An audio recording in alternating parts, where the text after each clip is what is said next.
नाम आरिफ है भाई, किसाहानी बाजार। तुरस्कून चावल चना मेवा, इसमें भाई चना होता है, गोश्त होता है, चावल वगैरह। यार तो किलो के हिसाब नहीं, देख से हिसाब है, 5 देग 6 देग रोज आता है।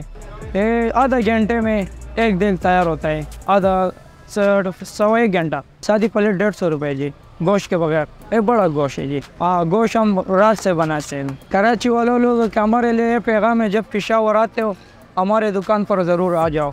इधर तुरस्कून चावल मिलता है, तुरस्कून मछली वगैरह, कुछ चाहिए तो मिलता है तुरस्कून।